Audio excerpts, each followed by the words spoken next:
narigiyemo narabanje guca mu nzira nyinshi, mbese mvuze muri make nari mfite imyaka muri 90 nari mfite imyaka 22, ariko nari naranyuze mu bintu bikomeye byinshi.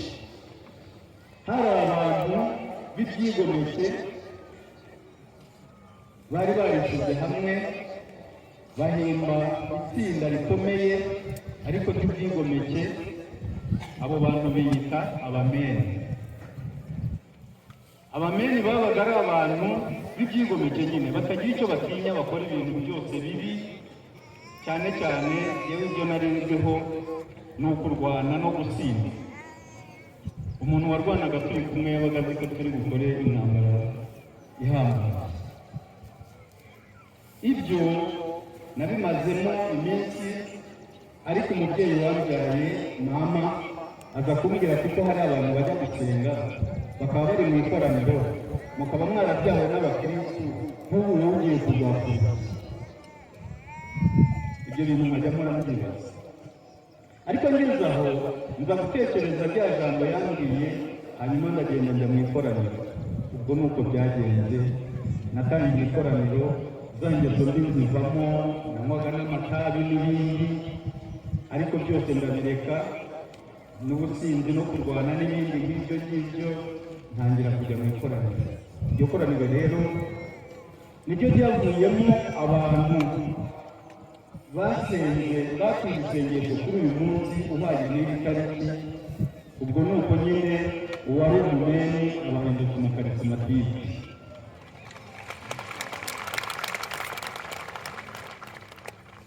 Hamwe n'abandi rero nanjye nakomeje kujya nsenga, ariko muri iryo koraniro n'ubundi hazaga abantu baje gusaba ngo tubasabire. Padiri twari kumwe, ndaza kumugarukaho, Padiri Sani wari umaze gukira umugongo, agiye mu isengesho ryarimo n'umwiherero muri Centre Christus i Remera. Yezu yahamukirije umugongo kubera ko atashoboraga gukomeza gukorera ubutumwa inaha, asabiwe na Padiri Tardive, abenshi mwaramuzi. Yakize rero umugongo, agarutse atangira kwegera abakarismatike gutya. Umunsi mukuru w'isakaramento mutagatifu wegereje, kandi tubona ko no mu iryo koraniro hari abantu bakunda kuza kutubwira ngo tubasabire, tujya inama ngo hariya kwa muganga bamwe bahageze, tujya inama tuti uwazahashyira ritari tukajyayo tugasabira n'abarwayi bahari, kuko turabona ingabire yo gusabira abarwayi ihari. Twarabibonaga mu by'ukuri kuko n'ubundi hakiraga benshi, gusa amateka ni hariya tuyahere. Niko byagenze rero.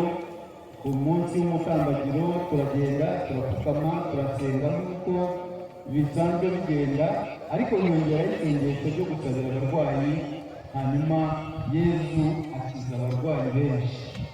Ubundi Padiri Kare yatubwiye 7, ariko ubundi hakize benshi, n'ubuhamya bwatanzwe na benshi.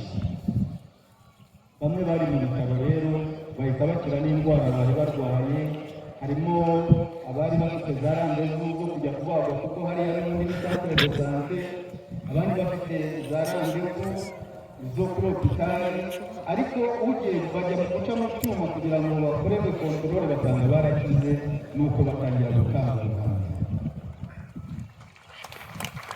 Ubuhamya rero bwari bwinshi. Muri icyo gihe ku ikubitiro hafi aho ngaho rwose, isengesho ryari rimaze amezi 2 ritangiye, haba haje ubundi buhamya bushya, n'ubwo buri kwezi kose ubuhamya twabubona. Ubwo buhamya ni ubw'uyu mubyeyi turi kumwe, aratangira abibwira, hanyuma babwira uko Yezu yamukijije uburwayi bukomeye cyane yari afite, abaganga bari baramuzi. Yesu akuze, Yesu akuze, Yesu aradukunda, murabizi.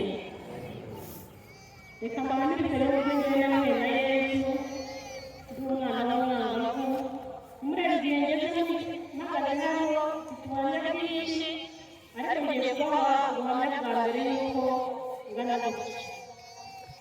Naje kurwara rero ndwara amaso, maze kuyarwara ndivuza biranga, noneho baza ko amataransiferi banyohereza Gatagara. Bamaze kunyoherezayo bari urugendo rwo kuva inaha ujyayo ubwo tugacumbika kugira ngo buke tugereyo kare. Narivuje bakaba imiti ngashyiramo ariko bikanga amaso akabinyama. Ubwo byarakomeje, noneho twiga kongera gukora muri taransiferi ngo tujye i Butare. Twagiye i Butare bwa mbere usanga twakererewe, turataha turongera turazinduka dusubirayo, noneho baratwakira. Maze kutwakira rero banyuze mu cyuma banyandikira imiti barayimpa ndataha, bati nishyura uzagaruka. Narabishyiramo aho kugira ngo mbone agahenge ko nararibwaga kandi wongera muri ukagira ngo ni umuntu urimo. Ubwo nshyiramo imiti irangiye turongera dusubirayo. Ubwo naje kujyayo inshuro 3, nyuma yaho rero nibwo naje kumva ko hano hari isengesho, hari kiliziya nziza hariya. Ubwo nza kujyayo ariko ubu sinijyanaga nyine najyanaga n'ababyeyi kuko navukiye mu muryango w'abakristu, bakajya bamfasha kugira ngo tubashe kujyayo. Twaje kujyayo rero ndapfukama nk'abandi nyine, ubwo banyerekaga aho ngomba gupfukama. Isengesho riratangira, noneho umuvandimwe bakavuga ati buri wese afata amaboko ye ahereke Yesu aramuvugiriza.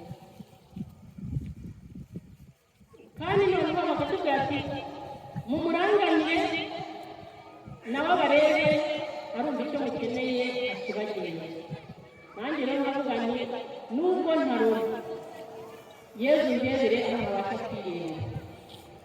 Ubwo twarapfukamye baradusabira, bamaze kudusabira baje guhabwa ijambo ry'Imana aho Yesu yahumuraga umuntu.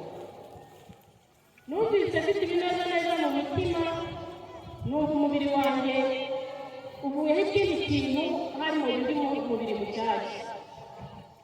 Ubwo basoje isengesho numva nyine nabaye mucyo kuri jye, ariko nkumva ndareba ariko nasobanukiwe n'ibyo mbasha kubona. Ubwo twarasoje turasohoka, muri ubwo gusohoka narisohoye. Nubwo narebaga neza ariko nabonaga ibintu nkabona mu buhanga bwanjye, ariko ngatambuka nkagenda. Ubwo twaragiye buhoro buhoro turataha, ngenda mbona nkagenda mbona ibintu biragenda ariko simboneke ubutandukanye bwabyo. Ubwo twaje kugera mu rugo rero bakajya bampa ibizami, ingene bari bafashe nk'umwana mutoya bitewe n'urugendo nabayemo n'uburyo bamfashaga. Bakanywa tugenewe n'ikiniki nkagenda nkakizana, bakanywa bati nawe ugenda hariya ukibwira ikintu gihari. Urwo rugendo rero narukoze, nyuma y'iminsi 3 nabashije kureba neza, numva nshimira Imana, ndongera numva ngiye Yesu nti urakoze kandi siko bwa mbere ukora, uzaza mukora ibitangaza byawe. Ubwo rero nibwo ndabibonagura n'ibirenge, hari benshi babyumvise ariko hari n'abakeneye kubyumva muri iki gihe. Ubwo rero ikindi kintu nababwira ni uko amaze kumpumura ayo maso, nanjye namubwiye ntizagukorera.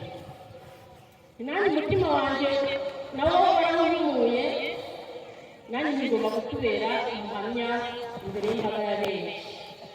Bavandimwe rero ndababwira ko Yesu ari umukiza. Hari ubumenyi bwinshi tugira bwo ku mutima, ari ubwo ku mubiri, ari ubwo mu bitekerezo, ndetse no mu ngeri nyinshi tugenda tunyuramo. Tumusaba duhumure tubashe kubona umubiri.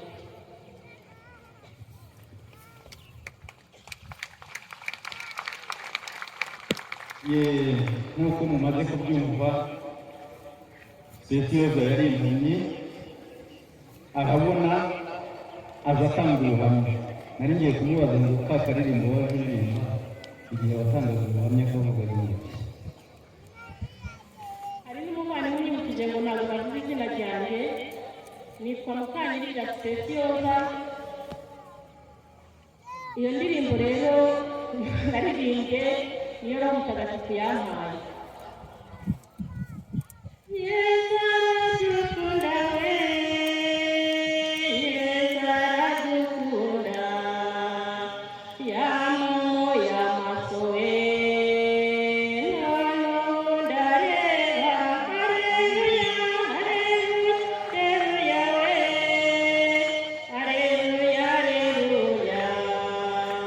haleluya, haleluya, haleluya we, haleluya, haleluya. amen. Dushimire Nyagasani. Bamwe barimo barongorerana bati bariya abantu bapfana iki, ariko namaze kumva atanga ubuhamya neza nanjye ntangira kurambagiza. Ubu ni umufasha wanjye.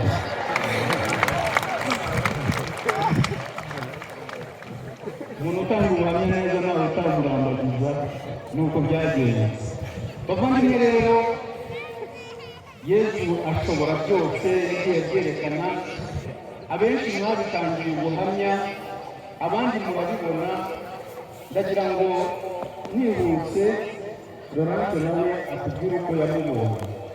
Laurence yari umukobwa muri icyo gihe, ariko twafatanyije ubutumwa kuva ubutumwa bwatangira kugeza ubu ngubu. Ese wowe Laurence wabonye Yesu yaragukoreye iki? Ngaho bwira abavandimwe uko byatugendekeye. Kugira abavandimwe biteza kwizera. Nanjye mu ntangiriro y'ubutumwa bwa Ruhango nari mpari kuva ku munsi wa mbere kugeza uyu munsi. Icyo ubutumwa bwa Ruhango bwamariye rero Matiyasi amajije kugira ngo mbabwire muri makeya uwo nari ndiwe.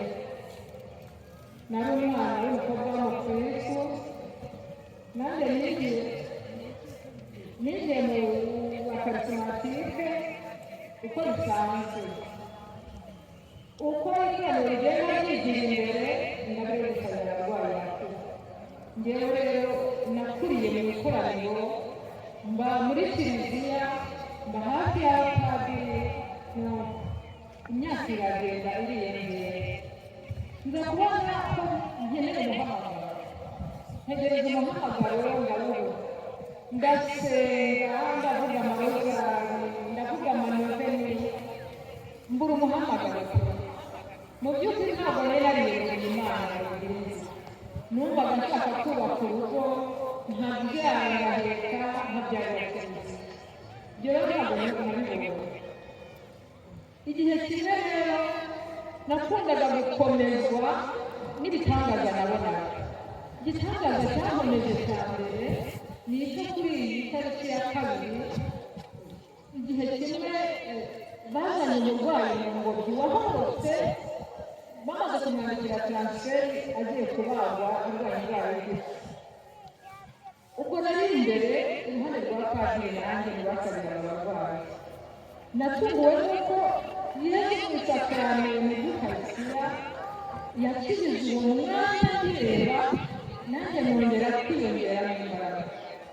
Padiri yarunamye akoze isakaramentu uwo murwayi wari uri mu ngobyi ngo naregutse aricaye. Kandi ntabwo ashobora kwicara, yari yaravanye n'uburingiti rwose, ubona ari wa murwayi w'indembe wari uvuye mu bitaro waciye mu byuma hose. Ako kanya yarabyutse aricara, padiri azamuye Hosiya arahaguruka, atangira guhaguruka. Mu guhaguruka numvise ikintu kimpagurutse mu mutima, ndavuga nti Yesu akora ikintu nk'iki aka kanya. Numvaga ko wenda azagenda ashyira gahoro gahoro, ariko yarahagurutse mbireba n'amaso. Ibyo byongeye kunkomeza rero, bituma ndushaho gukunda Yesu koko. Ndavuga nti Yesu mu karitsiye nzakunambaho, nzakugwa inyuma. Ubwo rero nakunze uwo muvandimwe dore ko nk'uko twese yabivuze yaraje atanga ubuhamya n'abakomezanya natwe yitwaga Koduwari 94 yaratabarutse ariko yagiye akiri intwari ubwo nakundaga kumwegera kuko umuntu umeze iteka rya kana arambwira ati ntukagurukire rungera mu nda ati umuriro wakaga nahise numva uzika ako kana nahise mvuga nti yewe nzakugira inyuma n'ubundi umuseribateri nakomeje rero kumugira inyuma nk'umuseribateri nkomeza nanjye kumva namushengereraga kenshi nkamugaye kenshi nkamubwira nti nzagendana nawe igihe kimwe rero ndabyibuka ntacyo kumwe n'umuvandimwe twari kumwe ntabwo umusaza yasogongeye ku gacupa arambwira ati ariko ati iminsi umaze urayireba ndayireba n'abapadiri bana nabo ntabwo bazi gutereka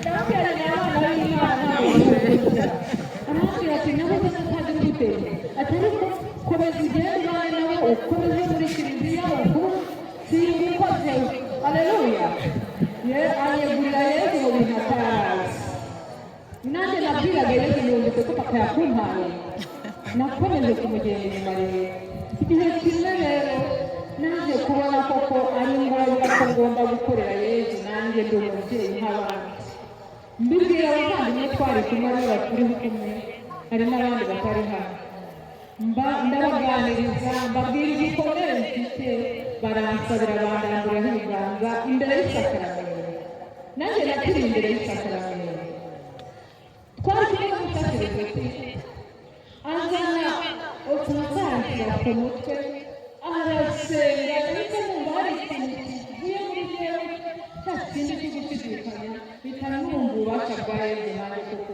nongera kugirana amasezerano ndavuga nti Yesu nzagukorera ntitaye ukundi nakomezwaga kandi n'ijambo ry'Imana akundaga gusoma mu gitabo cya Yudita wapfakaye akiri mutoya afite uburanga yuzuye uburanga nabonaga ukuntu yakoreraga Imana akorera Imana cyane n'uburyo yagiye gutabara Abisiraheli naje kwibaza ko uriya iyo yaza kuba yarahetse umwana yari kubasha kubwira abarinzi b'irembo ati nimukingure ntambuke no navuga nti umva buri wese mu muhamagaro we waba uri umupfakazi waba uri inshuti Imana iguhamagarira kubikorera ndavuga nti Yesu nzagukorera abavandimwe bose tungaragura nk'ibiganza rero naratashye ntamwumva ariho y'ibyishimo numva nongeye gukorera Yesu bundi bushya numva nongeye kumuhabwa nongeye kumushengera iyo namushengereraga numvaga ntahanye ingabire y'ibyishimo yo kongera kumugita wese kandi numva biranyuze ariko nyamara muri iyo minsi icyo Yesu yashakaga ni uko nemeraga ubwo buseribateri bwanjye kandi burya iyo wemeye ubona ikuzo ry'Imana nabwiye Yesu ntikane ntabukora nitaye ku buntu nitaye mu bisebyo numvaga mu minsi mikeya mbona umuvandimwe twari kumwe icyo gihe araza arambwira ati kuko nifuza ko umufasha wanjye aleluya nanjye ndamwikirije rero ntamunanije kuko nabonaga twese turi gukorera ingoma y'ijuru aleluya turacyari kumwe mu busitani bwa Yesu mu muzabibu we n'abana bacu tujyayo turagendana ngiyo ingabire y'ibyishimo aleluya murakoze cyane Ikiza kuze nyagasani twongere tumuha amashimwe ntakimunanira Amazon agiye kutubwira muri make cyane nawe uko yabonye Yesu mu butumwa wagiye ukora hari n'abantu benshi bakiriye hari n'ababwira kugera aho bafite ikibazo n'icyo wari ufite kuko hari n'igihe dusabira umuntu afite ibibazo n'ibyo natwe dufite akabigira icyo gikemuka icyanjye kigasigara ariko nawe Yesu yaragikemuye byagenze Yesu akuze aleluya aleluya Yesu ni muzima kuko nk'uko abavandimwe bambanjirije bamaze kubiduhamiriza burya gutegereza Yesu wizeye akwereka ikuzo rye, arakwigaragariza. Iyo ukomeje kwihangana wegera Imana, nawe urakwegera kandi byose bigashoboka. Njye rero nakoreye Imana nkiri mutoya, nanjye mu ntangiriro z'ubu butumwa nagize umugisha w'uko nari mpari. Igihe kiragera Imana igeza mu muhamagaro, ngakubakira.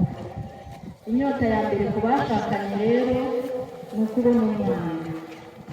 Njye ntabwo ariko byahise bigenda, twasamye inda ya mbere, igihe kiragera indivamo, dusama iya kabiri, dusama iya gatatu, dusama iya kane, noneho ibintu biradogera, zivamo abana bakuru, umwana akarira, akavuka apfuye, tukagerageza kwivuza kwa muganga, bakoresha ikintu gitera ibyo bibazo byo gukuramo inda yanjye, cyangwa cyo kugira ngo umwana avukane ubuzima bihite birangira. Ubwo rero sinacika intege, nkomeza muri iyo nzira yo gusenga, kuko twasabiraga abandi. Umubyeyi akaza asaba urubyaro, tukamusabira, akagenda akabona umwana.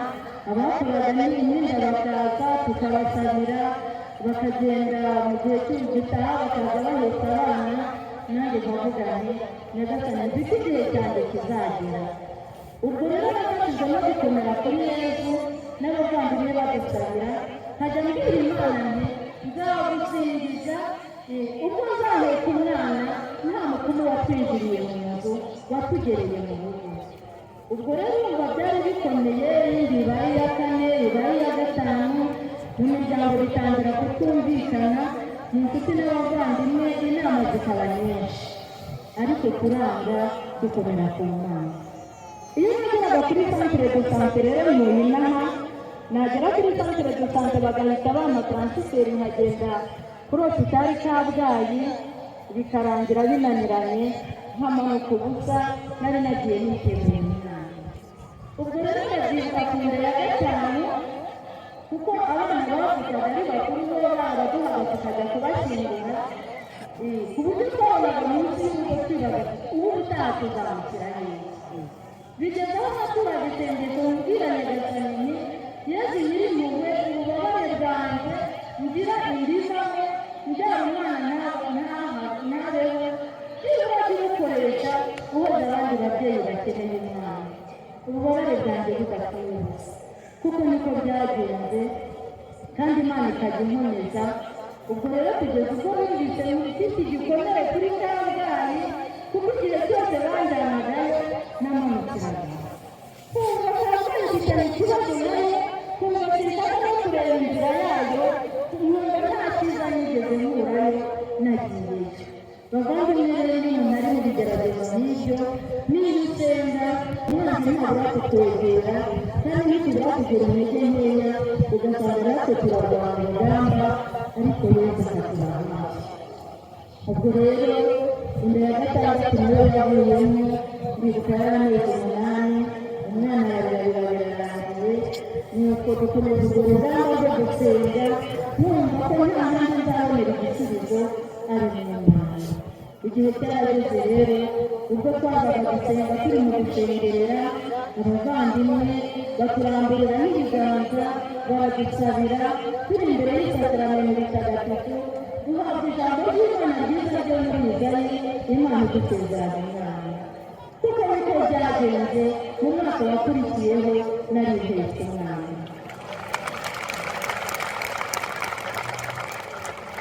Nari mpetse umwana, ubu nkaba mfite abana 3, nta mukuru watwinjiriye mu nzu, nta bigirwamana napfukamiye.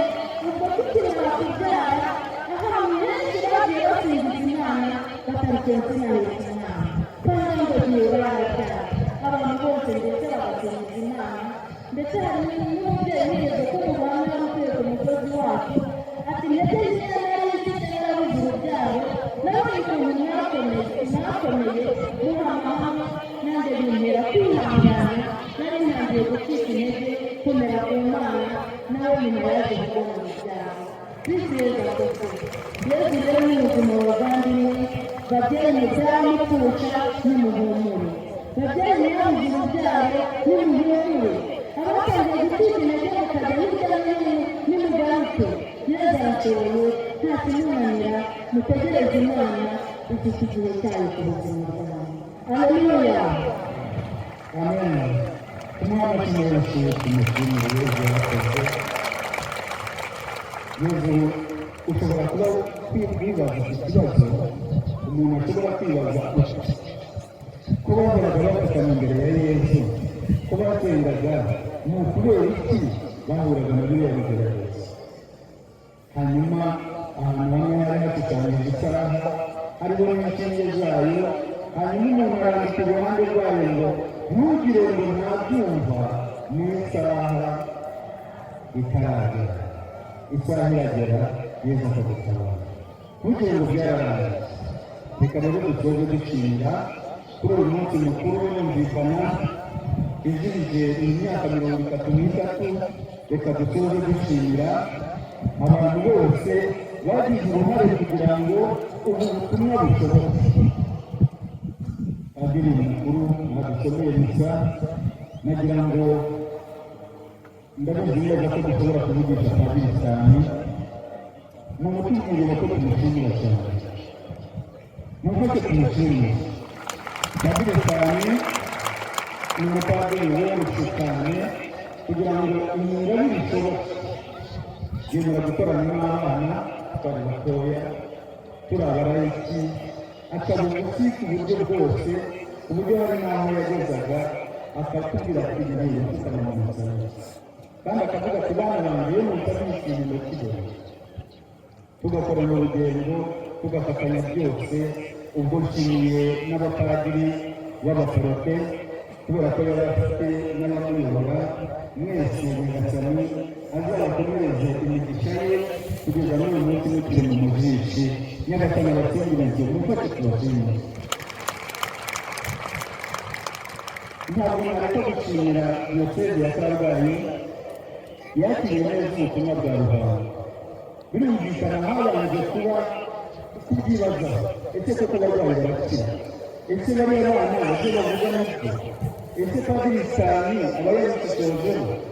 Ariko ubushishozi bwose bwakozwe bwerekana ko ingabire ya Ruhango ari ingabire ya Yezu Kristo ubwo yitangiriye, nta wundi muntu wabikozeho umushinga. Turashimira rero diyoseze ya Kabgayi, mufate nabo turashimira. Biriya aho ngaho ntabwo nakwibagirwa ko igihe twarabaga ducengerera, twarabaga ducengereye, kandi muri ibyo bihe hari hatangiye no kuba umutekano mukeya. Abayobozi bo mu nzego bwite za leta turabashimira cyane, kubera ko hafi aho ngaho rwose bahise baduha icyangombwa ndetse cyanditse kinateyeho n'amakashi kitwemerera gucengerera amanywa n'ijoro ntihagire uduhungabana. N'uyu munsi muracyabona ko badufata mu mutekano, ndetse no mu bindi byose bakatworohereza kujya mu butumwa hirya no hino. Nimufashe nabo tubashimire. Ndashimira kandi kominote ya Noheli. Murumva twari abana batoya, nta mahugurwa menshi twari dufite, nta nubwo twari tuzi ibintu byinshi bihagije, ariko ndashimira abavandimwe bo muri kominote ya Noheli, ababahagarariye hano barahari, kubera ko baduhaye amahugurwa ahagije, batwigisha byinshi ku bijyanye n'inyigisho za Kiliziya, ari byo byagiye biduherekeza tukabasha gukora ubutumwa neza. Nabo tubashimiye. Hari umuvandimwe tutakiri kumwe hano tudakorana ubutumwa witwa Ruvunabagabo Gerard, nawe turamushimiye kubera ko yakoze byinshi, twakoranye byinshi kandi byiza biteza imbere ubu butumwa kugeza uyu munsi.